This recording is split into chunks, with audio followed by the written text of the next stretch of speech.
Chers frères et sœurs en Christ, je vous salue dans le nom de notre Seigneur Jésus-Christ. Soyez bénis. Aujourd'hui, nous parlerons de l'église de Corinthe. Corinthe était la plus grande ville au 1er siècle en Grèce, servant de capitale à la province romaine d'Achaïe. Corinthe était célèbre non seulement pour son effervescence commerce et sa richesse, mais aussi pour son immoralité. Les pratiques sexuelles gréco-romaines n'étaient pas louables par rapport aux normes bibliques. Cette pratique d'une bassesse remarquable sous forme de vaste et lucrative prostitution, pratique faisant parfois partie d'un culte païen. L'église de Corinthe détient la douteuse réputation d'être la congrégation la plus confuse parmi les églises auxquelles Paul s'est adressé. Cher Paul, en dépit des 18 mois de dur labeur d'implantation d'église abattue par Paul, comme il est écrit dans Actes 18, 11, le croyant de Corinthe semblait avoir du mal à tracer un modèle cohérent de la foi et vie chrétienne. Paul, dans la première épître aux Corinthiens, doit le réprimander pour avoir toléré une relation incestueuse en leur sein. Les croyants de Corinthe étaient même fiers de ce méfait. On peut bien voir dans le premier épître de Corinthiens, chapitre 5, versets 1 à 2. L'orientation générale de la deuxième épître aux Corinthiens est de défendre le message de l'évangile pour ne pas qu'il soit tordu par ce que Paul appelle d'ailleurs les faux prophètes, des ouvriers trompeurs, déguisés en apôtres de Christ, comme il est écrit dans 1 Corinthiens 11, 13. Nous voyons que les épîtres aux Corinthe sont appropriés pour nous guider aujourd'hui, pour guider les hommes et les femmes dans cette période trouble que nous vivons aujourd'hui, présentement. Notre étude va se porter sur 1 Corinthe 5.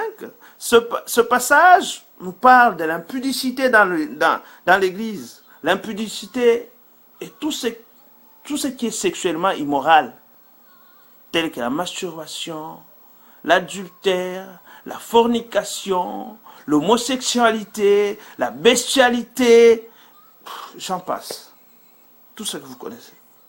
L'impudicité dans l'église de Corinthe était tellement développée que Paul va jusqu'à dire,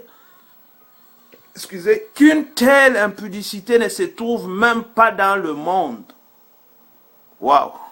C'est un choix des mots qui devrait nous interpeller en tant que chrétiens. Paul nous dit ici que nous sommes pires que les hommes du monde. Que nous passons notre temps juste à critiquer, à juger. Nous sommes pires qu'eux. Honte à nous chrétiens. Honte à nous chrétiens qui nous comportons de la sorte.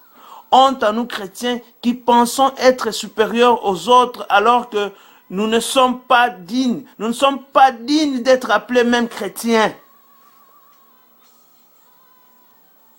Que faisons-nous dans l'église si nous ne pouvons pas suivre le Christ en vérité? Nous voyons et tolérons l'adultère dans nos églises de peur de perdre la dîme ou l'amitié de ces personnes qui fréquentent notre assemblée. Honte à nous, pasteurs, prophètes ou personnes dites de Dieu. Honte à nous, responsables dans les églises. Tolérer l'homosexualité au milieu de l'église, tolérer l'homosexualité au milieu de l'église est une abomination. Ce passage ne parle pas de nos chrétiens, mais des personnes qui se disent chrétiennes, des personnes censées connaître Christ, Des personnes censées avoir un témoignage qui édifie. Des personnes qui peuvent apporter la vie et enlever les péchés.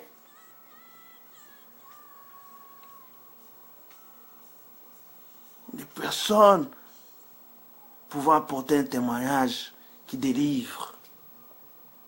Ce passage nous montre aussi que l'homme spirituel a le droit de juger. J'entends souvent les gens dire, qui es-tu pour me juger? Oh, je ne peux pas juger, je ne peux pas vraiment te juger. C'est sûr, si tu n'es pas spirituel et en règle avec Dieu, tu ne peux pas juger. Si tu es encore dans l'adultère, qu'est-ce qui va te donner le droit de juger? Qu'est-ce qui va te donner le droit de juger une autre personne? Vous êtes pareil. Ne vous cachez pas derrière le jeu de mots pour éviter de dire ou entendre la vérité. Nul n'est parfait. Oui, c'est vrai. Mais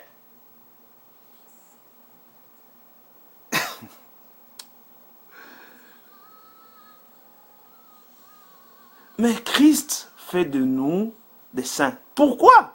Simplement parce que désormais, ce n'est plus nous qui vivons. C'est Christ qui vit en nous.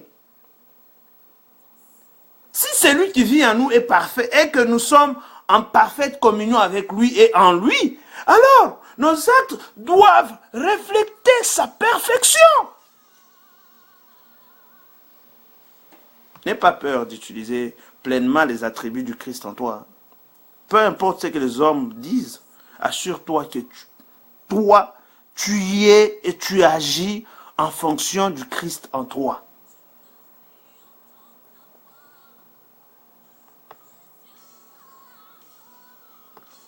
Paul nous demande ici de ne pas tolérer, accepter des actes d'abomination, des actes abominables dans nos assemblées, de ne pas se complaire dans la médiocrité, car notre Dieu est un Dieu d'excellence. C'est un Dieu excellent. Il nous faut rapporter le dérapage dans nos églises. Nous ne devons pas désintéresser de nos frères en Christ, car une tomate pourrie peut affecter tout le panier. Ôtons la merde dans nos assemblées. Ce n'est pas parce qu'un homosexuel donne beaucoup d'argent au pasteur ou il met la grosse dîme là, que le pasteur va se taire sur sa déviance. Pasteur, où est ton intégrité? Pasteur, où est ton intégrité?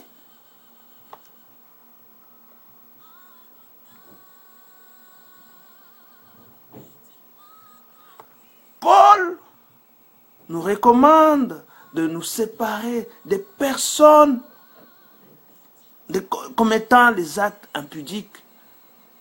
Non pas pour les perdre, mais que les personnes se rendent compte, que ces personnes se rendent compte que de tels actes ne peuvent ou ne doivent pas être tolérés au sein de l'Église, de sorte que la personne réalise son tort et se repente véritablement. Si nous tolérons les bêtises, comment et pourquoi la personne concernée voudra changer? Ça ne sert à rien de garder une personne immorale dans nos assemblées, dans une assemblée.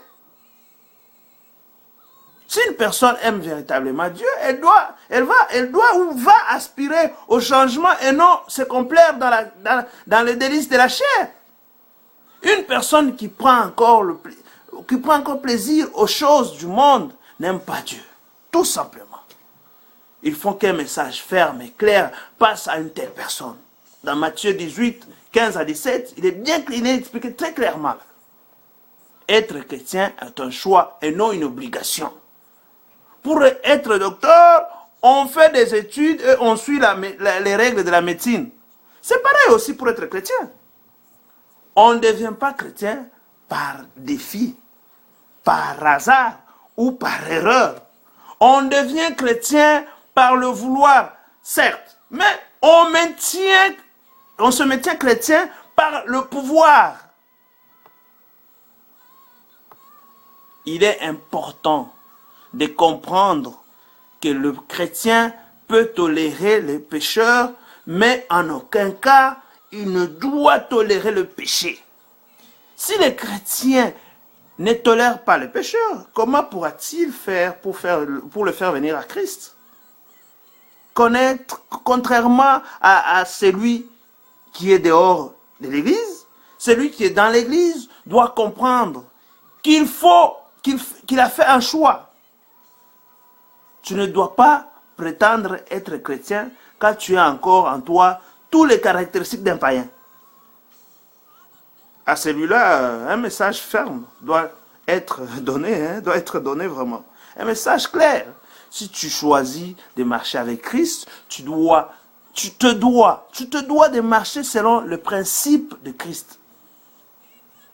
La Bible ne dit-elle pas que le jugement dernier commencera par l'Église? Ne dit-elle pas qu'à celui qui a reçu beaucoup, on demandera beaucoup? Chrétien, arrête-toi, arrête de te leurrer. Ton Dieu est un Dieu des principes et des convictions. Ne salissons pas l'image de notre Dieu. Ne confondons pas l'amour, la miséricorde de Dieu avec la faiblesse. Mon Dieu est celui qui passe tes pensées à la loupe. Il te connaît. Il te connaît.